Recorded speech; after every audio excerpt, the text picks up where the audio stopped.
और वक्त ने जमाने को क्या शमा दिखा डाला, अच्छे अच्छे रुस्तम को खाक में मिला डाला। कल अकड़ के चलते थे अपनी शान शौकत पर, शम्मा भी नहीं जलती आज उनकी दुर्बत पर। अपनी अपनी फितरत में जो भी है वो उलझा है, जो भी है वो उलझा है। जिंदगी हकीकत में क्या है कौन समझा है, क्या है कौन समझा है। आज किया जो उल्टा सीधा सोच के तू पछताएगा, सूरज धीरे धीरे ढलता है ढल जाए। तू यहाँ मुसाफिर है ये सराय फानी है, और 4 दिन की ही मेहमत तेरी जिंदगानी है। सांस टूटते ही सब रिश्ते टूट जाएंगे, बाप माँ बहन बीवी बच्चे छूट जाएंगे। ये जो तेरे हैं भाई वक्त का चलन देंगे, और छीन कर तेरी दौलत 2 ही गज कफन देंगे। आज समाज में क्या हो गया, दुर्योधनों की संख्या बढ़ गई।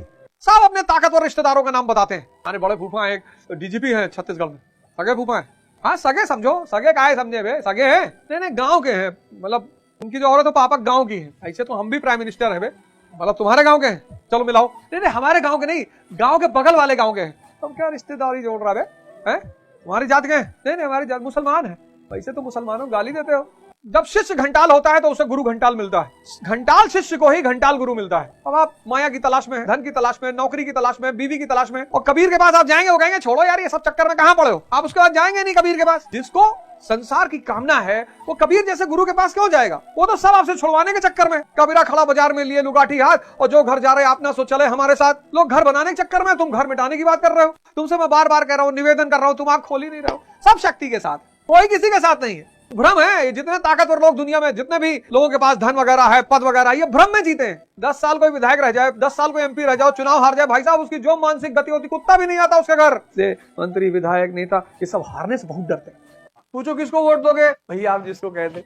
ऑफिस का टिकट तो मैं भी मांग रहा था, प्रयागराज से मांग रहे थे कि प्रयागराज से दे दो, और सब दिए नहीं। बोले मास्टर तुम बोलते बहुत, कोई बात नहीं, 29 का लड़ेंगे और इंडिपेंडेंट लड़ेंगे। पूरा बात ही करनी है और कुछ करना है नहीं। एक साहब ने मुझसे कहा कि आप जो है वो बहुत इधर उधर का बोलते हैं। मैंने कहा देखो, जब मैं क्लास में जाता हूँ तब मैं किसी पार्टी का रिप्रेजेंटेटिव नहीं होता, तब मैं सिर्फ क्लास का और भारत के ब्यूरोक्रेटों से बात कर रहा हूँ, और मैं किसी को गाली नहीं देता, और व्यंग करने का मुझे पूरा अधिकार है। हम तो बोलेंगे, पर अगर तुम चाहोगे तो तुम्हारे लिए भी बोलेंगे। अपने साथ रखोगे तो कह देंगे सूरज की किरणों से रेडिएशन होता है, बाहर ना निकले। और अगर अपने विरोध में खड़ा करोगे तो कह देंगे कि देखो बाहर जरूर निकलो, सूरज की किरणों से फसलें पैदा होती हैं। गांधी की ऑटोबायोग्राफी पढ़ा, और जब उन्होंने बताते हैं कि उनके पिताजी मृत्यु शैया पे थे, तो डॉक्टर ने कहा कि आज की रात चलेगी नहीं, अंतिम रात है।